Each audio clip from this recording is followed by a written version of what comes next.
bonjour à tous, bonsoir, bienvenue sur ce live. On est en direct sur Twitch et sur LinkedIn. Comme on a un public un peu néophyte sur LinkedIn, on va essayer d'être on va pas utiliser des termes trop compliqués, notamment en termes de trading.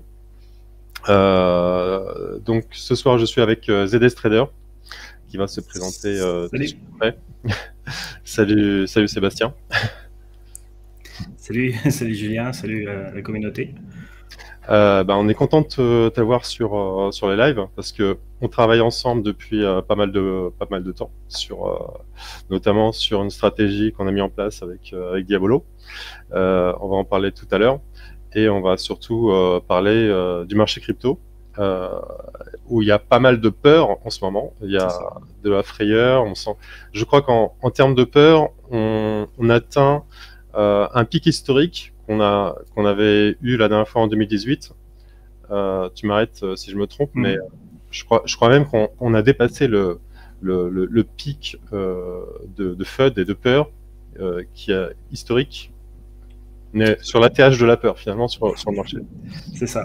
On va dire que maintenant c'est les émotions qui gèrent, c'est les émotions qui voilà, les portefeuilles sont bien fragilisés, on va dire. Et donc là, les gens, voilà, on est plein dans l'émotion et comment essayer de ramener de la rationalité pour suivre un petit peu ce marché et essayer de quelle stratégie adapter, comment s'adapter à ces mouvements baissiers. Voilà, on va essayer de voir un petit peu où on pourrait projeter le fond de ce marché. Bien sûr, encore une fois, c'est des projections et on va essayer de voir comment on peut rationaliser cette peur-là. Tu fais bien de mettre un warning. Il n'y a pas de conseil financier dans la vidéo. Chacun est bien sûr libre de faire ce qu'il juge bien de faire.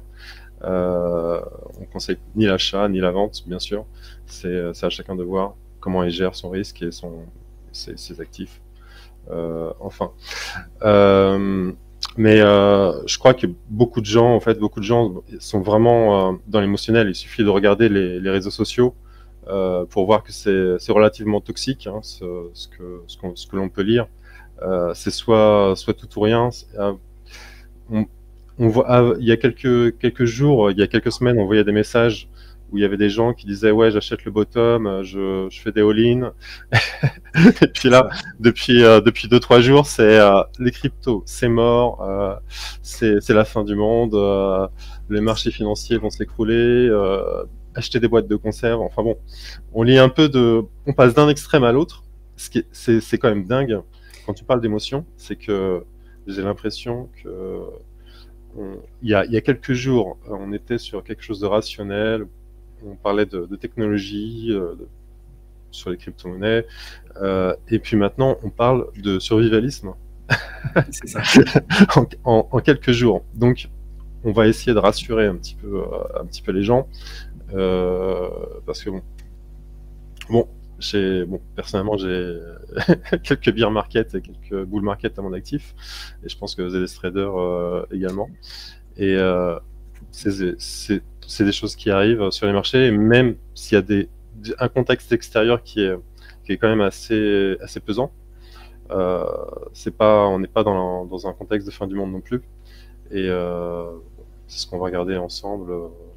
On va dire qu'effectivement, par rapport aux autres bear market qu'on aurait pu connaître en crypto, il y a un vrai contexte économique externe. C'est-à-dire que toutes les bourses plongent en ce moment. Donc il y a ce qu'on appelle le risk-off. Donc il y a pas mal de choses qui font que effectivement le Bitcoin, qui est entre guillemets une valeur à risque, parce qu'elle apporte de la plus-value pour les gros financiers. Et donc à partir du moment où il y a trop de risques sur les marchés, on ne sait plus trop quoi faire. Aller récupérer sa liquidité, ils ont besoin d'argent, on va sortir du risque et aller là où le rendement est encore meilleur avec le moindre risque. C'est ça qui va être important. Donc, en gros, il y a un flux des capitaux qui va se faire. Et donc, forcément, on s'en va des cryptos pour le moment. Et puis, quand le contexte économique sera intéressant. Mais encore une fois, c'est un contexte économique. Ça ne veut pas dire que la technologie de la crypto n'intéresse pas. Enfin, faut bien faire la part des choses. Aujourd'hui, il y a un contexte économique qui fait, avec l'inflation et puis la guerre, enfin les taux directeurs, la Fed, enfin voilà, il y a plein de choses qui font que aujourd'hui il y a cette corrélation entre ces deux bourses, hein, le marché des cryptos et le marché des actions qui se casse la gueule, le marché du forex, celui-là, bah, forcément, on a un dollar qui est très très fort. Donc forcément, si tu travailles une crypto contre le dollar, bah, tu vas forcément avoir un impact également. Donc il y a tout qui commence à se mêler ensemble. Et donc à partir de là, voilà. Donc l'idée, c'est pas de jeter le bébé avec l'eau du bain, hein, c'est de comprendre ce qui se passe. Ou malheureusement, c'est dans les crashs qu'on peut faire les meilleures opportunités aussi. Donc il faut bien le comprendre, la bourse, c'est comme ça. Il ne faut pas avoir pas forcément être un chevalier blanc. Hein. Il faut comprendre que les opportunités, c'est savoir acheter quand tout baisse et savoir vendre quand tout monte. Et c'est toute la difficulté. Et moi, quand je suis arrivé dans le marché des cryptos, c'est ça, parce que je suis arrivé assez tardivement avec la volatilité en fait. Parce que même si ça fait 10 ans que je suis dans les marchés financiers, je suis plutôt trader forex. Donc du coup, la volatilité a fait que tu t'intéresses aux cryptos. Mais quand je suis arrivé, j'ai regardé l'écosystème aussi. Et l'écosystème, c'était, en gros, tu buy the dips et tu to the moon. Tu vois, t'entendais que ça, que ça, que ça. Là, tu te dis, bon, c'est quoi leur langage, c'est quoi leur façon, leur état d'esprit. Et tu sentais que il y avait de l'euphorie. Donc, on était vraiment dans de l'émotionnel. Et puis après, les premières baisses, après les premières claques, les gens ne comprennent pas. Enfin, voilà, il y a plein de manipulations, tout ce que tu veux. Ce qui est classique dans un marché, on va dire, financier. Hein, et les manipulations de marché, elles existent depuis la nuit des temps et elles continueront à exister.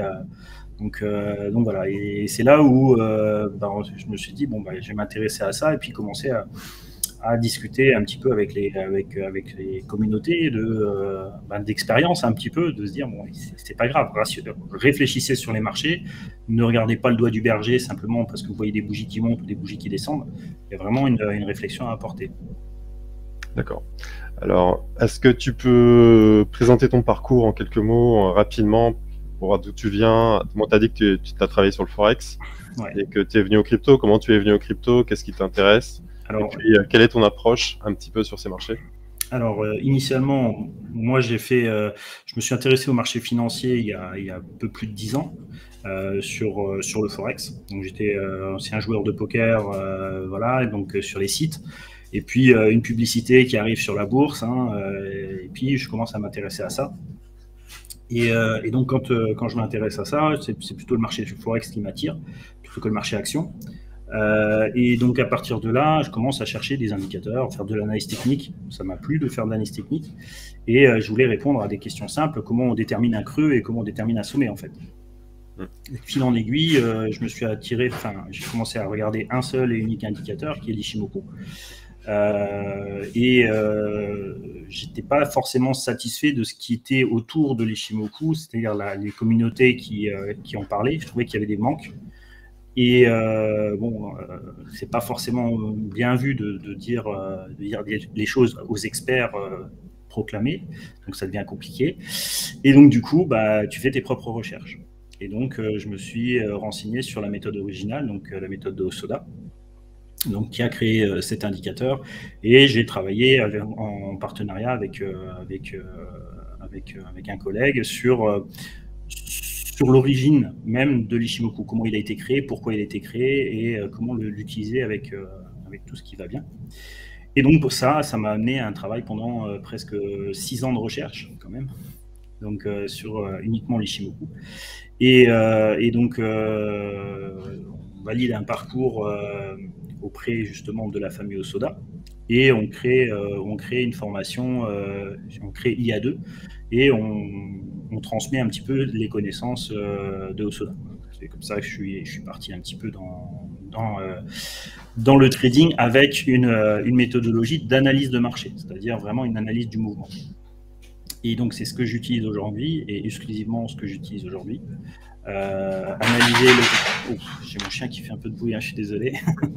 Analyse du marché par justement le mouvement selon la théorie de Hosoda. Et l'avantage de ça, c'est que ça permet de borner le temps et le prix. Il y a très peu de méthodes qui te permettent en fait de donner des dates. des dates. Et pour moi, ce qui est super important, c'est que dans tout graphique, hein, il y a un axe des prix, un axe des temps. Et donc, il faut raisonner sur les deux pour pouvoir cadrer et se rassurer. Hein. C'est parce qu'il y a un cadrage qu'il y a aussi ce côté rassurant. D'accord. Donc, pour toi, c'est l'indicateur qui est le plus prédictif, finalement? Bah, c'est celui qui te permet de définir des dates. Je veux dire, on s'est amusé avec Anthony, hein, donc, chez Cryptologique, de faire une prédiction sur le SP500 où on avait dit attention, au mois d'avril, il y a quelque chose qui va se passer. Donc on ne savait pas, c'était une date qui ressortait, qui était importante. Donc on voit ce qui s'est passé au mois d'avril sur le SP500, donc les chutes et compagnie. On avait donné également la date à partir du 15 novembre sur le Bitcoin, en disant à partir du 15 novembre, il faut être vendeur. Donc on avait donné les niveaux à 66 000 et vendeur à partir du 15 novembre. Et donc on voit, après ce 15 novembre, on voit ce qui s'est passé. Et ça, ce qui a l'avantage, c'est que c'est pour ça que je le fais publiquement sur TradingView et tout ça, c'est que les gens peuvent vérifier par eux-mêmes. Parce que tu parlais de un petit peu le FOMO, on ne sait plus trop, on regarde plein d'informations à droite à gauche.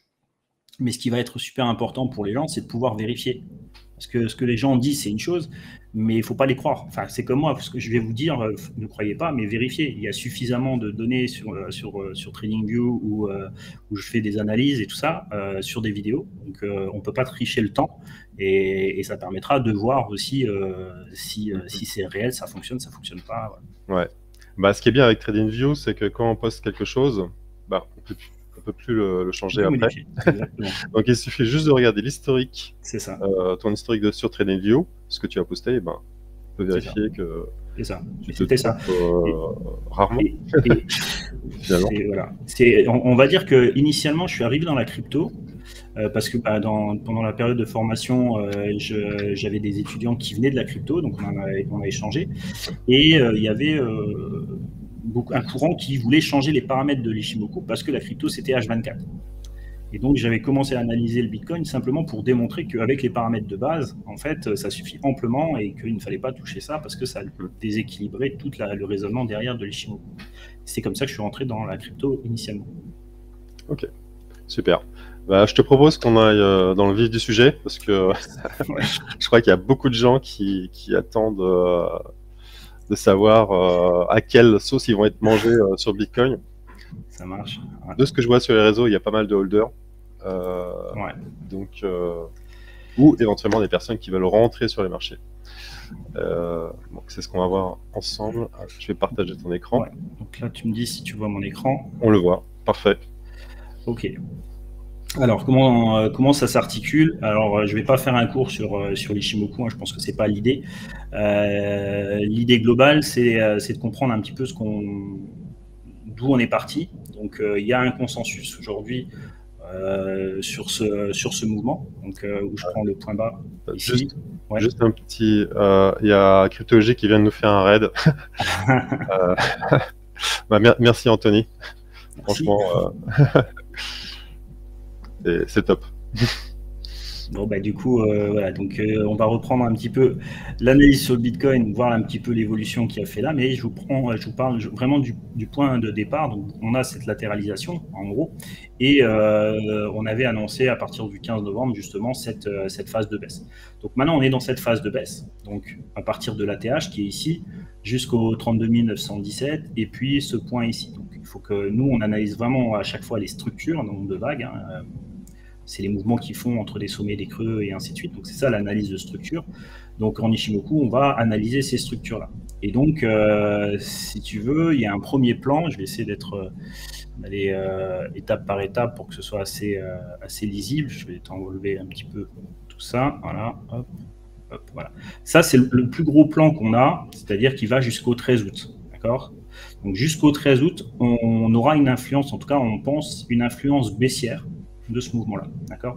Donc, jusqu'au 13 août, et on a, si tu veux, chaque ligne ici, c'est ce qu'on va appeler des lignes de force. C'est des lignes où on projette la vitesse de déplacement du prix. Donc, il faut savoir qu'on a commencé à projeter ça sur les environs du 11 avril, et ça, c'est le plan qu'on suit depuis avril, d'accord? Donc, on voit ces lignes de force, hein, donc on voit qu'on a suivi d'abord cette première ligne de force qui projetait une première cible à 27 379. C'est là où il y a quelques vidéos qu'on avait fait en live où on explique le ralentissement, que le ralentissement allait faire une vingtaine de jours. Et ensuite, il fallait observer la structure pour voir comment ça allait repartir. Et maintenant, les autres, et donc projeter, si on continuait à baisser, comme ici, eh bien, la prochaine cible étant les 17 644 sur ce plan-là. Donc voilà un petit peu comment on lit le plan, c'est-à-dire que si tu prends la corrélation entre le temps et le prix, on s'attendait, si tu prends cette ligne-là, ici, je ne sais pas si je vais peut-être zoomer pour que ce soit plus clair, hop, tu vois, à cet endroit-là, ce jour-là, on s'attendait au prix au 12 juin, on s'attendait à avoir un prix aux alentours des 27 044. Et on voit que la réalité, le prix était à 26 490. Et là, par contre, tu vois, par rapport à aujourd'hui, si on continuait à suivre cette ligne, eh bien, on voit qu'on serait plutôt à 26 277, alors que là, on a une accélération. Donc, cette accélération-là, elle est due à une sous-structure qu'on va analyser également, sur lequel je vais rajouter, donc ici, voilà, un second plan. Alors, juste pour comprendre, sur tes lignes de force, quand on est sorti des lignes de force, ça veut dire qu'on avait peut-être l'opportunité de reprendre une tendance haussière. Alors non, quand on sort des lignes de force, si tu veux, comme ici, on a touché une ligne de force ici, ensuite on a ralenti, effectivement. Là, on pouvait se dire, OK, le ralentissement qui est là, il y a bien un ralentissement qui est en train de se faire par rapport à cette ligne-là, donc on ne va pas projeter un plan pour le moment qui vers les 17 644.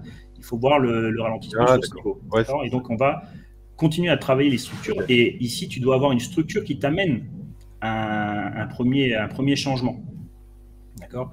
Et cette structure qui devait t'amener un premier changement, je ne sais pas si tu te souviens, il y a eu beaucoup de gens qui ont dit ça y est, ici avec la cassure de cette bougie-là, c'est bon, ça va partir.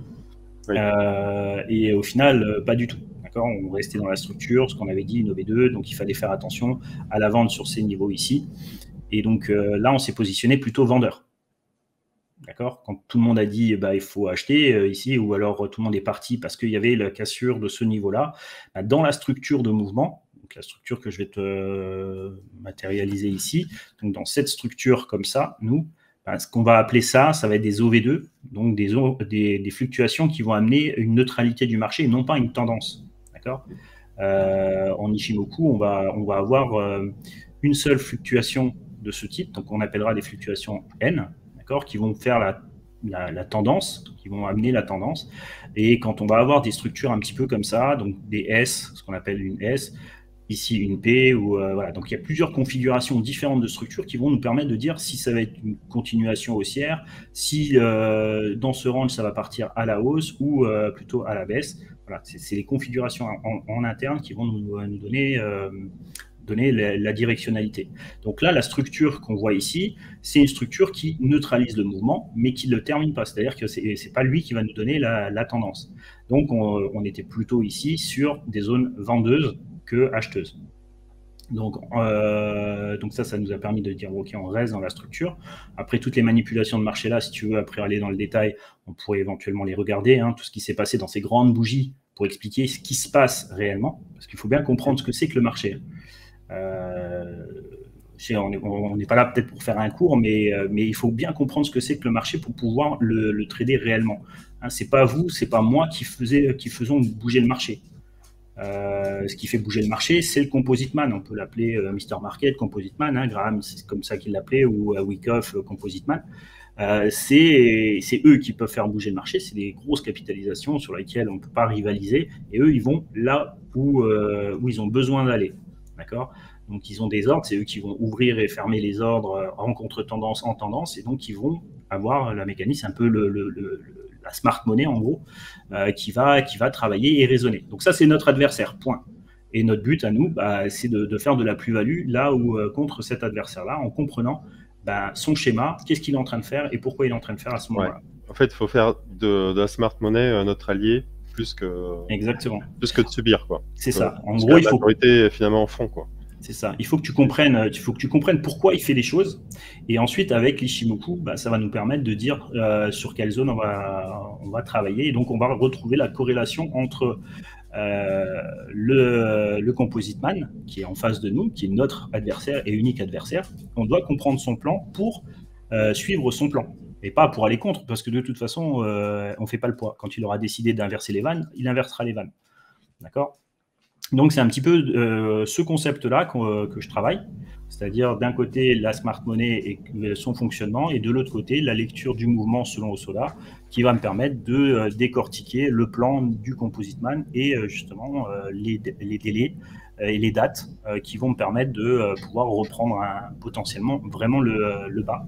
D'accord, le bas du mouvement. Et en tout cas, dès que le mouvement sera retourné dans une tendance, eh bien, c'est là où on aura ces opportunités d'achat réelles. Alors, pour toi, allons dans le vif du sujet. Ça peut plonger jusqu'à combien? Alors, à l'heure actuelle, le mouvement, il est clairement baissier. Donc, la dominante, elle est baissière. Ça, on ne va pas se voiler la face. D'accord. On a deux structures. Donc, celle qui est en rouge ici, donc on a la zone des 21 000. Et on voit que cette zone des 21 000, elle a été travaillée hier, aujourd'hui. Okay, on essaye de la passer, donc on est pour le moment en clôture encore au-dessus. Donc ça, c'est plutôt pas mal.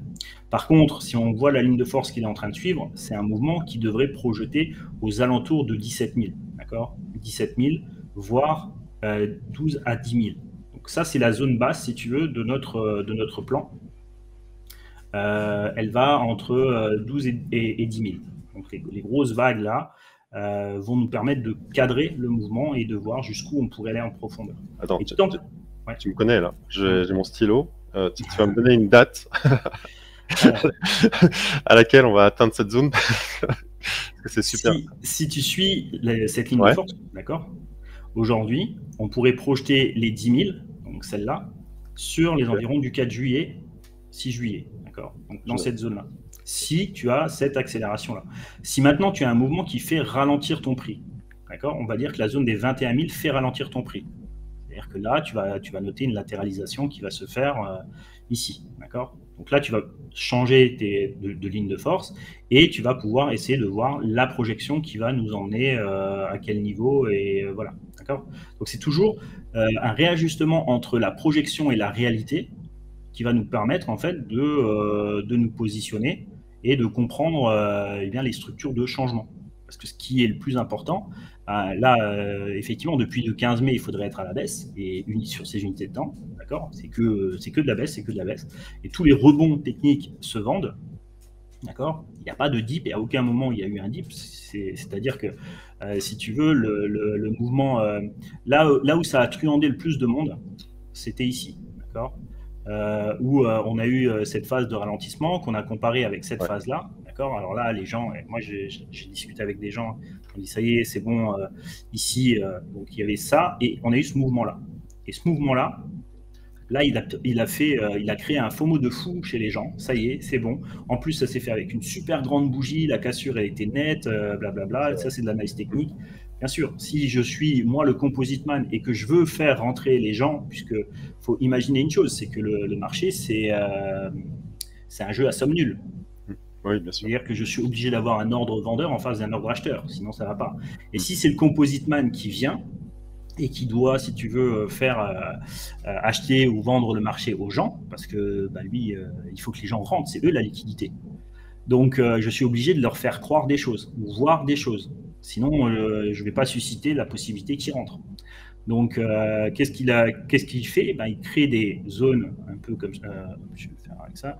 Il va créer des zones ici de liquidité. D'accord? Donc, ça, c'est de la liquidité. Il va en créer ici en bas. D'accord?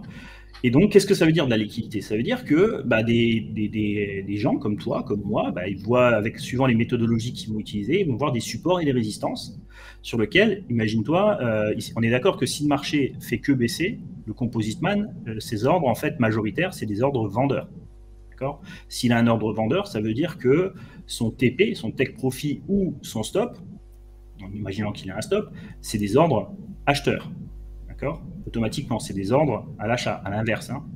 Si tu pars à la vente, ton stop, c'est un ordre d'achat qui va se déclencher. Dès que ton stop se fait toucher, c'est un ordre d'achat qui va au marché. Donc lui, en fait, qu'est-ce qu'il a? Il va créer beaucoup d'ordres d'achat. Et en face de ces ordres d'achat, tu es d'accord avec moi qu'il est obligé d'avoir autant d'ordres vendeurs que d'ordre acheteur. Sinon, ça ne marche pas. On peut pas passer ses ordres. Donc, il va créer de la place pour pouvoir encaisser ses ordres. Pour créer de la place, il va créer un engouement acheteur au marché. Pourquoi? Parce que si moi, je suis acheteur au marché, mon stop, c'est quoi? C'est une vente.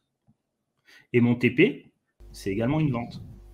Donc, quand les gens vont être dans le FOMO pour acheter, ça y est, c'est parti, eh bien lui, il va pouvoir placer en face ses ordres acheteurs. En face de ça et de ça, il va placer, lui, ses ordres acheteurs en face de ça. Okay, c'est pour ça qu'il crée ces zones pour que les gens puissent rentrer et qu'ils puissent venir liquider avec ce qu'on va appeler la manipulation de marché.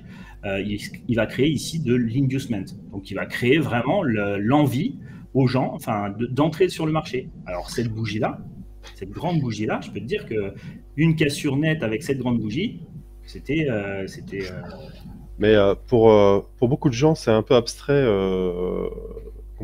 Composite Man, là, il y a quelqu'un qui a dit quand je serai grand, je serai Composite Man.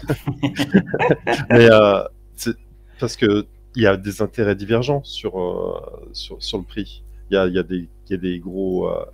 Il y a la smart money, mais il y a différents types de smart money. Tout à fait. Quand je te parle de ceux qui peuvent, il y a même des gros fonds à plusieurs millions qui vont se faire cartonner aussi. C'est la guerre entre eux également. Bien sûr. Aujourd'hui, de toute façon, c'est une guerre à deux profits. Quand les gens, les institutionnels ou les fonds sont sur ces marchés, c'est pour faire de l'argent, pour faire du profit. Si c'est un marché à somme nulle, je suis obligé de faire rentrer des gens à l'intérieur pour pouvoir récupérer leur argent, sinon, et placer mes ordres. Sinon, je peux pas bouger. D'accord? Donc, le Composite Man, ça va être BlackRock, ça va être des choses comme ça. D'accord?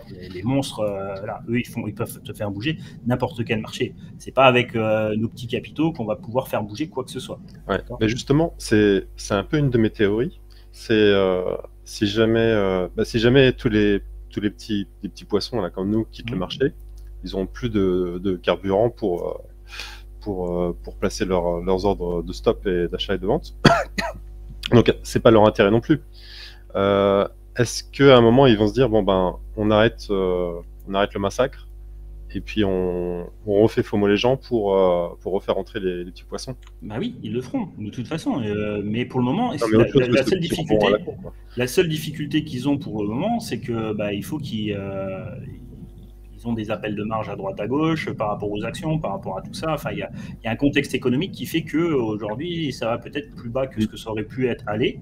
Mais voilà, c'est comme ça. Donc, le marché, il est comme il est, et nous, il faut qu'on accepte les règles. De toute façon, peu importe. La seule chose qu'on doit retenir, c'est qu'en face, on ne peut pas nous faire bouger le marché, que c'est les plus gros qui vont faire bouger le marché. Il y a des gros qui se font lessiver de la même manière.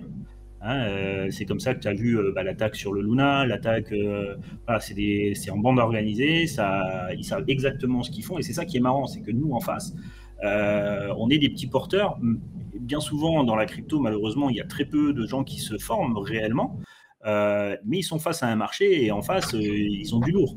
Ouais, mais je peux dire que même formé, ça ne garantit pas de te faire lessiver. Bien sûr. Mais encore une fois, c'est parce qu'on ne comprend pas le concept même du marché. Et même si tu le comprends, il y a plein de manipulations dans un sens puis dans l'autre pour pouvoir justement créer ces incertitudes chez les gens. Donc l'émotion. Donc c'est pour ça qu'il faut pouvoir cadrer. Donc moi, avec les étudiants sur Cryptologique, on avait travaillé ce mouvement. Et ce mouvement-là, pour nous, et j'étais content parce que la majorité ont été vendeurs de cette zone. Donc c'était des unités de temps court terme. Et pour nous, c'était cette zone où on attendait une réponse du marché. Pour pouvoir dire, OK, maintenant, on va pouvoir l'acheter de nouveau. D'accord? Cette réponse, on ne l'a pas eue. Donc, pour nous, c'était terminé. Le marché serait vendeur. D'accord? Et donc, ça fait partie de la phase de manipulation du marché. Donc, il y a toute une logique derrière de compréhension entre ce que le Composite Man est en train de faire et la lecture du mouvement. Et c'est ça qui est intéressant, c'est de croiser les deux plans, c'est-à-dire le but du Composite Man, qui est de refermer ces derniers blocs avant de faire chuter, d'accord, ou créer de la liquidité. Donc voilà, c'est son seul but, hein, créer de la liquidité pour la récupérer après et pouvoir placer ses ordres en face. Et donc à partir de là, nous, chacun avec sa technique, va essayer de comprendre le mouvement et essayer de rentrer et trouver des profits à l'intérieur de ces mouvements. Ouais, d'accord. En tout cas, j'ai noté le 4 juillet pour la zone des 17 000. C'est ça. Donc, par contre, encore une fois, c'est un plan sur lequel, ça c'est une projection, d'accord. Il n'y a pas de boule magique ou des machins. C'est une projection sur laquelle on va devoir observer le plan. Donc ici, on est sur la zone des 21 000. Je vais prendre l'exemple de la zone des 21 000.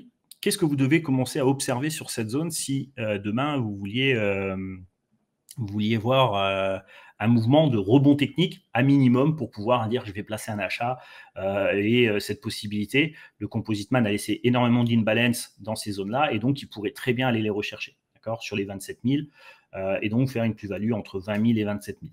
Okay. Si ça, c'est le scénario dans votre tête, rebond sur les 21 000, eh bien, il va falloir le confirmer. Et si on veut le confirmer, 3 unités de temps maximum, donc 40 minutes. Alors moi, j'utilise le 40 minutes pour avoir un ratio cohérent avec l'Ishimoku, d'accord.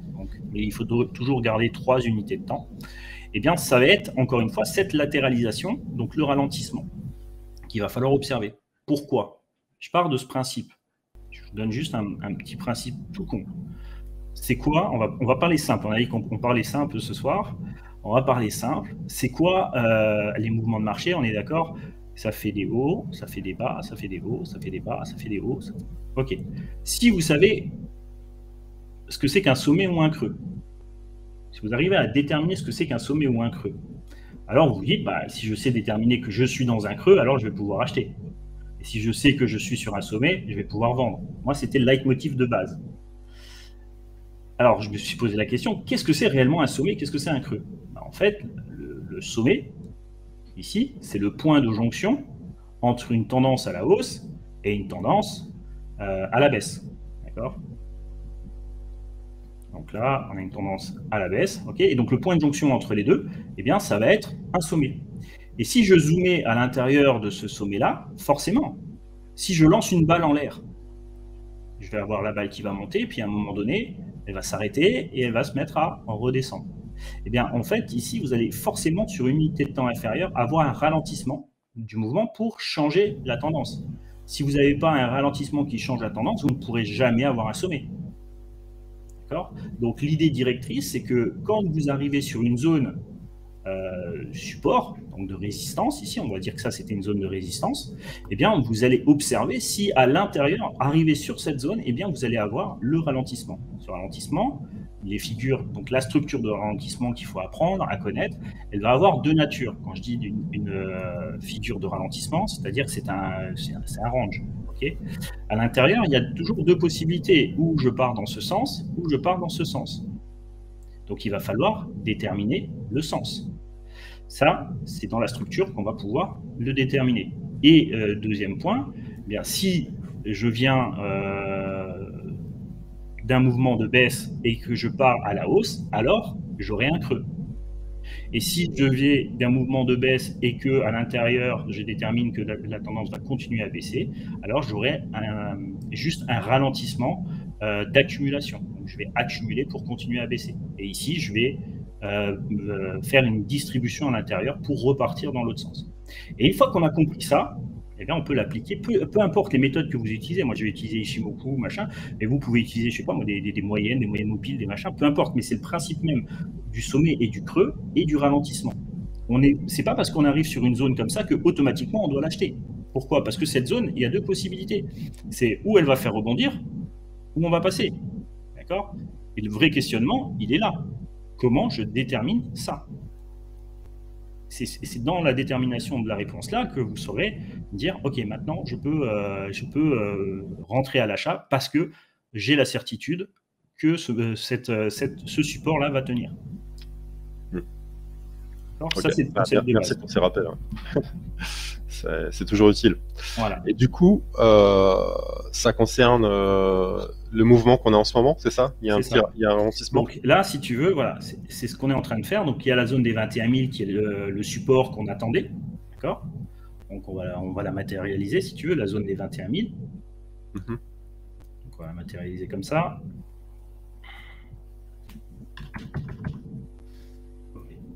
Donc, dans cette zone-là, on doit attendre un ralentissement. Pour le moment, la structure à l'intérieur de ce ralentissement, eh bien, c'est cette vague-là. On a fait un plus bas qui est ici. On est en train d'essayer de remonter ici avec un petit peu de volatilité due aux annonces de la Fed ce soir, je pense. Voilà. On essaye de rassurer un peu les marchés. Donc, il y a des choses qui sont en train de se passer. Mais encore une fois, ce mouvement-là va engendrer peut-être globalement un mouvement comme ça et ensuite une descente. Alors là, on aura notre fameuse OV2 de ralentissement pour nous. Et donc là, le ralentissement va se confirmer. Ensuite, il y a deux possibilités, encore une fois. On va très certainement, pour pouvoir continuer notre mouvement ici, eh bien, on va regarder le ralentissement sur ces zones-là, sur cette unité-là après, et commencer à se dire, OK, là maintenant, je vais pouvoir commencer à acheter mon marché parce que j'ai une structure pour la première fois haussière. D'accord ? Et là, ça voudra dire que les 21 000 viennent de changer la structure de baisse qui était là. Donc, toute cette structure de baisse, donc il y a de l'offre qui est excédentaire. Ensuite, il va falloir absorber l'offre. Donc, c'est ce qui est en train de se passer ici. On absorbe l'offre là. La demande absorbe l'offre. Et à partir du moment où on a absorbé l'offre, eh bien, on va avoir une structure qui va avoir un excédent en demande. Donc, la demande va être excédentaire. C'est toujours pareil. Ici, c'est l'offre. L'offre, là, elle est supérieure à la demande. C'est pour ça que le marché baisse. Ici, dans cette phase-là, on va essayer d'avoir une offre égale à la demande pour absorber. D'accord ? Et là, on va avoir, si le marché doit remonter, tu auras une demande qui sera supérieure à l'offre. Sinon, ça ne montera pas. Okay ? Donc, c'est tout dans la compréhension de ça qui va te permettre de dire, voilà, maintenant, je peux rentrer. Ce n'est pas en regardant une seule et unique bougie et de voir une belle grosse bougie. Au contraire, c'est comme ça que le marché peut te manipuler. Mais si tu commences à comprendre la structure de marché et la lecture du mouvement, eh bien là, tu vas pouvoir raisonner, rationaliser les choses, ne plus être dans ton émotion, mais travailler avec ton cortex frontal et d'amener du raisonnement sensé pour pouvoir c'est très bien. C'est très bien de rappeler ça parce que on voit beaucoup sur les réseaux sociaux des gens qui achètent le dip ou qui achètent sur des supports sans réfléchir, en disant on a vu tout ça, ouais, c'est 22 000, ça descendra pas plus bas. Ouais. Ou, on avait la même chose sur les 34 000, 32 000. Et tous. Mais toute ma petite se font rect à la fin. C'est ça. Toute ma petite vie dans la crypto, ça fait pas si longtemps que ça que je suis dans de la crypto, on va dire, mais j'ai toujours entendu la même chose. Buy the dip et to the moon. Alors ça, c'est tout le temps. On a entendu ça. Ouais. Ok, d'accord, mais à un moment donné, il faut des dips, des creux, il y en a partout dans les marchés, il y en a partout. Comment dire que c'est celui-là qui va faire ? Sur quelle unité de temps tu parles, et ainsi de suite. Encore une fois, il doit d'abord absorber la totalité de l'offre. Si tu regardes en daily, la totalité de l'offre qui a absorbé, je peux te dire qu'elle est costaud, c'est tout ça. Et il va y avoir du temps avant d'absorber tout ça. C'est-à-dire que tu vas avoir une phase de ralentissement, d'accord ? C'est nécessaire, mais tu n'auras pas une remontée fulgurante. Tu vas avoir quelque chose. Aujourd'hui, je vais en revenir sur ces dates-là. Tu vois qu'il y a plusieurs petites dates qui sont en dessous. 14,016, le 23,06, le 7 juillet. Ça, c'est des dates de recorrélation pour recorréler sur un plan plus long terme, comme ça. D'accord ? Et là, on serait dans notre phase justement de latéralisation, d'une grosse latéralisation ici. Et cette grosse latéralisation qui est en train de se matérialiser, pour nous, c'est cet équilibre-là qu'on appelle l'équilibre Junkan en Nishimoku, donc de 676 périodes, qui, lui, ne fait que monter. D'accord ? Donc son équilibre ne fait que monter. Pour le moment, on est toujours dans une phase haussière de très long terme. Il ne faut pas l'oublier. D'accord ? Si on regarde où se positionnent les 676 dernières bougies, donc c'est tout ça. Tout ça, c'était haussier, il ne faut pas l'oublier, même si on est en train de descendre, même si on a peur, on a tout ce qu'on veut, puisque nos portefeuilles se sont effondrés, enfin bref, il y a de la peur, c'est légitime, mais il ne faut pas oublier que le marché, lui, est en train de construire sa structure, encore une fois, même si elle est baissière aujourd'hui, ça ne veut pas dire qu'elle va continuer à la baisse, et donc on a ces dates de recorrélation pour valider ce plan-là. Donc on a plusieurs dates qui vont nous permettre de recorréler ce plan et redonner de la possibilité à ce plan. Alors bien sûr, ça ne va pas se faire en ligne droite, d'accord ? On va peut-être avoir des zones ici qui vont ralentir, qui vont faire. C'est pour ça qu'on observe nos plans tous les jours. D'accord? Et l'évolution entre ce qu'on a projeté et la réalité. Et que le marché fasse ou ne fasse pas, bah, tu as une information. Parce que si le marché ne suit pas les lignes de force à la baisse, d'accord, et qui commence à monter, bah, ça te donne une information que le marché, le momentum de baisse est en train de s'affaiblir. Si le marché suit tes lignes de force, bah, ça te donne la confirmation que eh bien, la dynamique baissière, qui va théoriquement jusqu'au 13 août, eh bien, est toujours bien présente. D'accord. Mais alors, quelle confirmation checker pour éventuellement reprendre des achats? Alors, tout dépend de l'horizon de temps que tu veux. Si c'est de refaire des achats de court terme, des rebonds, des choses comme ça pour accumuler de la crypto ou alors accumuler du stable, avec toutes les histoires qu'on entend dans les stables, bon, essayer d'accumuler du stable, il y a deux stratégies différentes. Hein. C'est je fais de la plus-value et je l'accumule. Et je l'accumule en stable pour avoir de la liquidité qui va me permettre d'acheter des cryptos plus basses à meilleur prix, enfin ainsi de suite, quoi. Donc là, il y a plusieurs stratégies. Si maintenant, toi, tu vises de l'investissement long terme, mais il va falloir attendre qu'à minimum, ici, les unités de temps 4 heures se retournent. D'accord ? Pour pouvoir avoir les unités de temps 4 heures qui se retournent ici, c'est-à-dire quand je dis se retourner, il va falloir absorber l'offre qui est là et on la matérialise avec ce nuage et ces lignes-là. Donc, c'est-à-dire que le prix doit passer au-dessus. C'est un petit peu ce que le prix a essayé de faire ici. D'accord ? Et forcément, il a échoué malheureusement parce qu'il y a eu l'influence des unités de temps supérieures qui ont joué leur rôle. Donc, un minimum, il faut voir ça, d'accord, cette latéralisation-là, et que pendant cette latéralisation, la demande ici, l'offre qui est présente dans le daily également se fasse absorber. D'accord ? Donc là, il va falloir un petit peu de temps, malheureusement. Mais encore une fois, hein, quand on regarde le temps qu'on avait mis sur cette baisse-là avant de faire notre montée, d'accord, bah, cette baisse, elle avait duré, cette baisse, ce range un petit peu, il avait duré 62 jours. On est loin encore. Si je reprends ne serait-ce que 62 jours, d'accord, 62, on arriverait vers mi-juillet.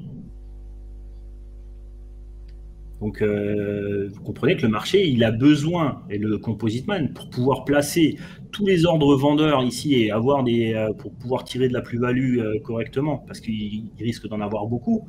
Et s'il en met beaucoup, ça risque s'il met beaucoup d'ordres d'achat, d'accord ? De toute façon, il est limité avec les ordres de vente qu'il aura en face. Hein. Sinon, le marché, il va décaler trop fortement. Et c'est pas ce qu'il veut. Il veut y aller progressivement. Donc, il est obligé de créer de l'espace. Et pour créer cet espace-là, il est obligé de créer des phases comme ça de ralentissement où il va créer de la liquidité, il va créer de l'inducement et qui va permettre aux gens d'essayer de rentrer, de dire ça y est, maintenant, je vois ma structure en M, en W, en je ne sais pas quoi, ce qui existe. Et à partir de là, les gens, oui, mais les gens ont dit... De toute façon, c'est simple. C'est quoi ce que tout le monde dit ? On a un sommet, hein, hop, on casse, on break un sommet, on met un stop en dessous, d'accord, et on laisse partir le cours. C'est-à-dire que là, on est acheteur à ce niveau-là. C'est comme ça qu'on a appris, moi j'ai appris aussi, au tout début, c'est comme ça. Ouais. Et donc on dit ça. Mais ça c'est génial. En plus, c'est les brokers qui nous ont appris à travailler comme ça, les market makers. Et du coup, qu'est-ce qu'ils savent ? Ils savent où est notre stop, ils savent où est notre truc. Et bon, tu crois qu'ils vont faire quoi ? Ils savent où il est, ils vont bien le récupérer, puisqu'on a appris tous à essayer de faire ça, comme ça. Donc c'est bien là la problématique. Donc du coup, c'est là où on crée l'inducement. Donc si lui il fait ça, il sait que les gens vont placer les stops là, il y en a qui vont placer comme ça ici les stops, il y en a peut-être même qui ont créé de la plus-value, il s'en fout, puisque en face, si toi tu fais un TP, c'est un ordre dans le sens que lui il veut. Parce que là, si tu es à l'achat, tu vas avoir des ordres de vente qui vont s'enclencher sur ton TP. Et lui, c'est ce qu'il veut. Donc il va t'en créer, et puis à un moment donné, il va descendre fort pour aller chercher cette liquidité-là, et ainsi de suite. Donc c'est toujours ce même principe. Il crée les choses qui sont faciles, que les gens puissent voir. Il y en a qui vont faire de la plus-value dessus, ils vont gagner dessus, ok. Et puis il y a ceux qui ont moins d'expérience et qui vont se faire complètement lessiver. C'est comme ça depuis la nuit des temps. Et c'est double creux et. C'est ça. Donc pareil, les gens qui vont dire, moi j'ai vu le M ou j'ai vu le W, hein, voilà, ça fait ça, ça fait ça, ça fait ça. D'accord? Et hop, j'ai mon M, j'ai la cassure de la ligne de coup, je sais pas quoi, enfin bon, bref. Et là, bon, bah, du coup, les gens vont rentrer là, vont mettre leur stop là. Bah, lui, il va faire quoi? Il va faire ça, et puis il peut aller venir la rechercher, repartir, et on est toujours dans le range. Et là, on a la manipulation de mouvement. D'accord. Donc, Ok. voilà, c'est toute la problématique. Et donc, c'est pour ça que je disais, derrière, il faut bien comprendre qu'est-ce que vous travaillez sur les marchés, qui est votre adversaire, c'est quoi son but, et à partir de ce moment-là, c'est quoi son plan? Et si vous comprenez son plan, comment je vais, moi, me mettre par rapport à ça? J'attends qu'il ait fini ses phases de manipulation où il va prendre ses liquidités, et ensuite je rentre après la prise de liquidité. On dit toujours sur les marchés, si tu sais pas où est la liquidité, c'est que c'est toi. Enfin, là, t'es sûr qu'il y a un plan parce que j'ai l'impression que il y a tout qui baisse, quoi. C'est pas seulement le marché crypto finalement qui. Bien sûr. Il y a là, on est dans un contexte économique. Là, en plus. Mais encore une fois, ils vont, eux, l'argent, ils ne le perdent pas. Ils le transbahutent ailleurs, sur les matières premières, sur des choses comme ça.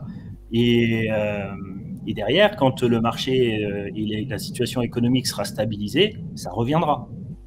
Et c'est là l'important, c'est d'avoir une stratégie de dire, il faut que je crée de la liquidité, moi. Enfin, c'est-à-dire qu'il faut que je crée la possibilité que quand le marché repartira, j'ai suffisamment de liquidité pour l'injecter dans le marché. Sinon, tu vas te retrouver face à un bas, le vrai dip, et tu ne pourras pas l'utiliser parce que tu n'as plus rien pour réinvestir. Donc, dans cette phase-là de baisse, eh bien, on va avoir comme stratégie de faire des profits à la baisse pour engendrer une quantité de stable, si tu veux, qui vont nous permettre d'être réinjectés sur les cryptos que tu crois à long terme pour pouvoir les acheter à un bon prix et une grosse quantité. Donc toute la phase de baisse, là, c'est simplement de prendre de la plus-value, d'accord, et les réinjecter après dans les cryptos. Je ne sais pas, celui qui y croit au AVAX, eh ben, il va venir et il va injecter au AVAX une quantité. Donc il peut faire de la DCA d'un côté, hein, il fait sa DCA, mais derrière, il trade en spéculatif sur le marché pour pouvoir créer de la liquidité, donc du stablecoin. Et ce stablecoin, une fois qu'il l'a en main, il va le réinjecter bien quand le marché sera, ou il continue de l'injecter dans sa DCA, ou alors quand le marché aura fait son dip et il le verra, mettons, sur le Bitcoin, bien c'est là où il achètera une majorité de sa crypto de nouveau avec la liquidité qu'il aura générée dans le marché baissier. En tout cas, c'est comme ça que moi je vois les trucs. Ok, super. C'est vraiment intéressant. Cette approche, ça change vraiment de ce qu'on peut voir sur sur les réseaux et moi je regarde pas les réseaux donc je sais pas. Depuis pas mal de temps et c'est vrai que maintenant j'ai une approche différente sur la façon de passer des trades et de voir le cours plutôt sur le futur et ça, franchement moi en tout cas j'ai gagné dans mon trading. Donc c'est top. C'est bien là l'essentiel. C'est top. Est-ce qu'on peut toucher deux mots sur notre projet commun sur Diabolo? Ouais. Justement, en travaillant ces zones de recharge et de décharge, on a créé un produit. Alors, je vais partager mon écran. Ouais. Oui, donc sur ces principes-là, au fait, de chargement-déchargement, on travaille avec toi sur la partie trading. Hein. Selon tes analyses, on se positionne ou non à l'achat sur 6 cryptos principales, le Bitcoin, l'Ethereum, l'AVAX, le Sol, le Mana et le BNB. Tu nous livres tes analyses 2-3 fois par semaine. Et avec les analyses-là, on se positionne sur ces cryptos-là. Et force de constater que même si le marché est en bire, on a plutôt des résultats qui sont plutôt positifs pour l'instant. Donc c'est quelque chose qu'on suivra ensemble. C'est un projet que vous pouvez suivre aussi sur diabolo.io, copier directement. Est-ce que tu veux rajouter quelque chose, Sébastien, par rapport à la stratégie? Non, non, bah, l'idée c'est, je sais que l'analyse technique peut être complexe à faire, parce que bon, là on l'a fait vite fait, ça fait un peu des traits dans tous les sens et compagnie. Euh, donc c'est pour ça que j'avais dit bon bah écoute, on peut faire l'analyse technique et derrière essayer de déterminer les zones sur lesquelles ben, on peut essayer d'intervenir et voir justement ces zones-là. Et donc c'est parti de cette idée-là. Donc comment travailler ensemble entre les différents projets que je peux avoir et derrière voilà c'est une des idées qui a émané. Donc c'est de dire partir d'une analyse technique et puis après vous gérez justement le positionnement quoi. D'accord. Bon, on suivra le portefeuille.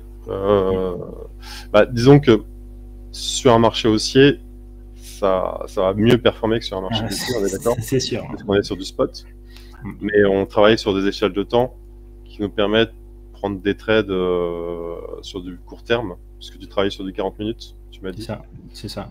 Donc sur du 40 minutes, on arrive à se positionner, d'être assez réactif. Ceci dit, les performances seront meilleures si le marché repart. Ça, c'est sûr.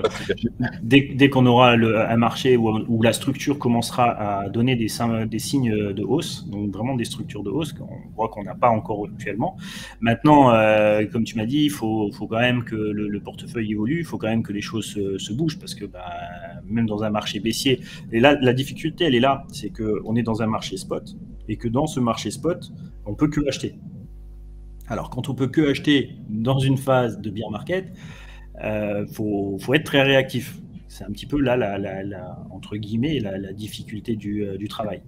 Oui, là où c'est plus simple, c'est que quand tu fais du futur, le futur, tu peux le travailler à la baisse. Donc là, il n'y a pas de souci, on est bien, machin. Mais là, l'idée, c'est sur le spot. Hein, on accumule sur le spot, sur ces six cryptos-là.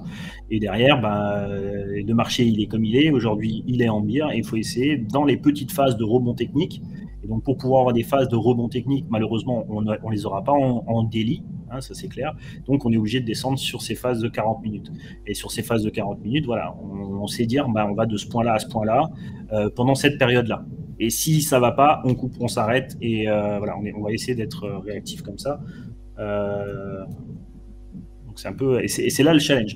Tant qu'on est en bear, ça va être difficile de faire vraiment des grosses performances. Par contre, une fois qu'on est en bull market, bon et ça j'ai envie de dire, c'est un petit peu comme tout le monde, voilà. Mais disons que ça permet pour quelqu'un qui veut pas suivre ou stresser derrière son écran à chercher le bottom là, comme on a vu tout à l'heure. Ça peut être sympa de suivre ce genre de stratégie, sachant qu'on ne va pas prendre des gros risques tant qu'on n'est pas reparti au moins sur un semblant de tendance haussière. Tu vas chercher des achats, si j'ai bien compris, dans les ranges en 40 minutes. C'est ça. Mais tu vas en fait, l'idée, c'est le rebond technique qu'on va voir en daily. Donc, le rebond, ça veut dire que pour le moment, il peut faire un rebond, mais pas forcément un changement de structure, c'est-à-dire montrer la hausse. Et donc, on va travailler ce rebond sur les unités de temps plus courtes. Voilà. On n'a pas d'autre choix. Dans un marché bear, on n'a pas d'autre choix. D'accord. Ok, on fera une petite revue de temps en temps sur les résultats. Je pense que ça pourra en intéresser plus d'un. Et notamment avec refaire des analyses sur le Bitcoin. Pour l'instant, hein, c'est vraiment celui qui drive le marché, donc ça sert à rien d'analyser. On peut, mais ça va faire mal. Tu vois, si on regarde les cibles de l'ETH, admettons, on est sur les environs de 700, entre 700 et 800. Donc voilà, c'est la zone dans laquelle. Ouais, ça, il faut pas trop le dire sur les réseaux sociaux, sinon on va encore se faire jeter des tomates. Ce ne sera pas les premières, ce ne sera pas les dernières. 700, ça fait mal. Du coup, on descend encore plus bas que l'ATH. On est déjà sous l'ATH du premier ATH. Encore une fois, c'est la projection, si tu veux, je peux projeter juste le TH si tu veux faire un deuxième exemple rapidement, mais voilà, toujours le même principe, hein, on a une fluctuation baissière qui est dominante, elle dominera jusqu'à mi-août, exactement de la même façon que Bitcoin, et par contre, ces zones de support actuelles, elles seront sur les environs de 700, et la ligne de force qu'on est en train de suivre, c'est celle qui amène sur les 700-800. Voilà, c'est factuel. Maintenant, s'il y a un rebond technique qui va nous permettre de faire des choses dessus, on le fera. Et si ce rebond-là nous permet de changer la structure, on sera tout heureux aussi de pouvoir le faire, même si on avait projeté du 700-800 et que ça a fait à 1100, c'est revenu en... Ok, pas de problème, moi ça me va bien. Je suis juste, moi, je dis les choses factuellement. Je suis pas là en train de dire, c'est là parce que non, ça peut pas descendre aussi bas. Moi, je me suis fait tuer sur les réseaux quand je disais au 15 novembre ça va chuter et le maximum c'est 66 000. Mais non, c'est 100 000. Il y a plan B qui le dit, il y a plan C. Il y a plein de choses qui sortaient. Je dis, ok, moi après, chacun est libre de voir et de comprendre avec ses propres méthodes. Moi, je suis pas là pour obliger les gens à dire, à croire. Je dis simplement, moi, je vous montre, je vous explique, je fais des analyses en live, vérifiées par vous-même après coup, ce que ça a donné réellement. C'est-à-dire que quand j'ai dit ça au mois de novembre, enfin, je l'avais dit avant le mois de novembre, je l'ai dit pendant un mois, et c'est sûr qu'aprais... il y a beaucoup, il y a beaucoup de bruit sur les réseaux. Et c'est pas évident pour quelqu'un qui, je vais pas dire fragile, mais pour quelqu'un qui est indécis sur ses prises de position, d'entendre tous ces bruits différents, c'est finalement ça. Et tu perds confiance. Tu perds confiance en toi, tu perds confiance dans les réseaux. Tu te dis en fait c'est pas fait pour moi. Mais à quelque part, voilà, il y a quand même pour pouvoir prendre position seul sur un graphique, il faut quand même un sacré bagage, mine de rien. Je sais que la crypto, surtout avec c'est un peu, ça vient du monde un peu du gaming. On mélange bien les choses là. Et à quelque part, c'est pas la bonne mentalité. On est sur des produits financiers, mine de rien. En face de nous, c'est du lourd. C'est pas des petits joueurs, des machins comme ça. Donc on imagine bien que si on y va avec la fleur au fusil. Oui, on est. C'est justement peut-être ce que veut nous faire penser à la smart money, c'est que c'est une sorte de jeu, c'est une sorte de casino, et finalement amoindrir un peu le mal que ça fait quand on se prend un rect, mais finalement il faut pas oublier que c'est exactement la même chose. Tu vois, je prends juste l'exemple avec l'USDT. Actuellement, il y a plein de bruit qui court, machin. Attention, la fragilité de l'USDT, que c'est le prochain Luna.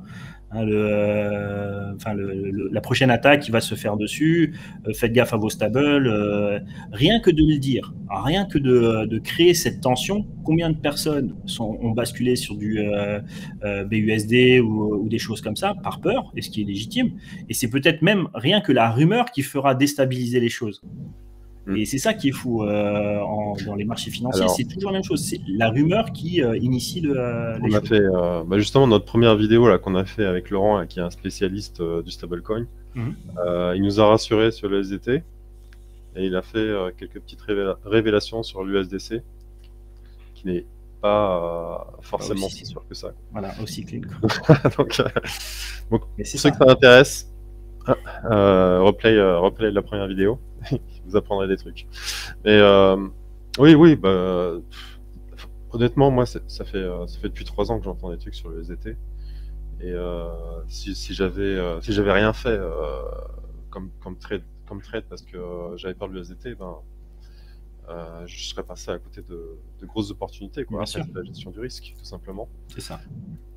De toute façon, comme on dit dans les marchés, quand vous êtes en bourse, la seule chose que vous maîtrisez, et vraiment, vous la maîtrisez de A à Z, c'est la somme que vous êtes prêt à perdre. Donc, ça, c'est clair. Donc, à un moment donné, et comme ceux qui... alors, j'ai rien contre le spot ou ceux qui accumulent et tout ça, mais c'est vrai que tant que c'est pas dans votre wallet réellement, on va dire, clôturé, ça vous appartient pas. Donc, même si tu avais des comptes à 6 chiffres ou quoi que ce soit et que tu vois que tu as perdu 90% de ton compte, ça fait mal, mais ce n'était pas ton argent. Il faut savoir cash out. Il faut cash out. C'est comme tu vois les sucres d'orge et tu peux pas prendre, tu les vois derrière la vitrine et tu dis ah ils sont à moi, et jamais tu les manges. Bien sûr. Et ça sert à Bien pas sûr. grand chose. Donc Ouais. En ce moment, tous les jours, j'entends des drames, enfin des drames qui vont même jusqu'à parfois qui vont au-delà de la dépression, de gens qui ont vraiment tout perdu parce qu'ils n'ont pas cash out, tout simplement. C'est ça. Ils ont pas cash out. Bah ouais, je le répète, c'est de la gestion du risque. Quand on fait des gains, il faut savoir prendre une partie de ses gains et au final ne jouer qu'avec que la partie sur laquelle on a dégagé des profits. Et on est beaucoup plus tranquille, on est plus serein vis-à-vis de ces investissements. Et puis au début, au début on n'a rien gagné, mais il faut commencer avec, faut pas hésiter à commencer petit et à engager petit à petit et jamais mettre toutes ses économies sur. Et ne jamais croire que c'est facile en fait. Là, il n'y a pas d'argent facile. Le marché ne vous donne pas l'argent facilement, quoi que vous fassiez. Ouais. Et il n'y a personne qui peut vous garantir d'en gagner non plus. Non. Personne. C'est ça. Même pas un gourou, non. un super trader, non. C'est à vous de gérer vos risques. Ce sera toujours vous qui cliquerez sur la souris de toute façon, donc à la fin. Et donc, ouais, c'est bon de le rappeler. Avec votre propre psychologie. Bien sûr. Ça. Même quand vous suivez quelqu'un, c'est vous qui le suivez. C'est pas la personne qui prend les trades pour vous. Donc, faut savoir mesurer son risque et engager que de l'argent qu'on est prêt à perdre. On le répète jamais assez. Ok. Bah super Sébastien. C'était vraiment intéressant. Je te propose qu'on fasse un petit suivi de temps en temps de notre portefeuille et que tu nous sortes une petite analyse Bitcoin. Surtout le 4 juillet où on devrait atteindre les 17 000. Non, ça je prie qu'on je ferai une analyse avant si on change de direction, d'accord? Ouais, d'accord. Si jamais on repart sur un train haussier, ben on refera une super analyse live ensemble, avec plaisir. Ok, bah, je te remercie et puis merci beaucoup. Merci à toi. À très bientôt. À la prochaine. Ciao. Salut.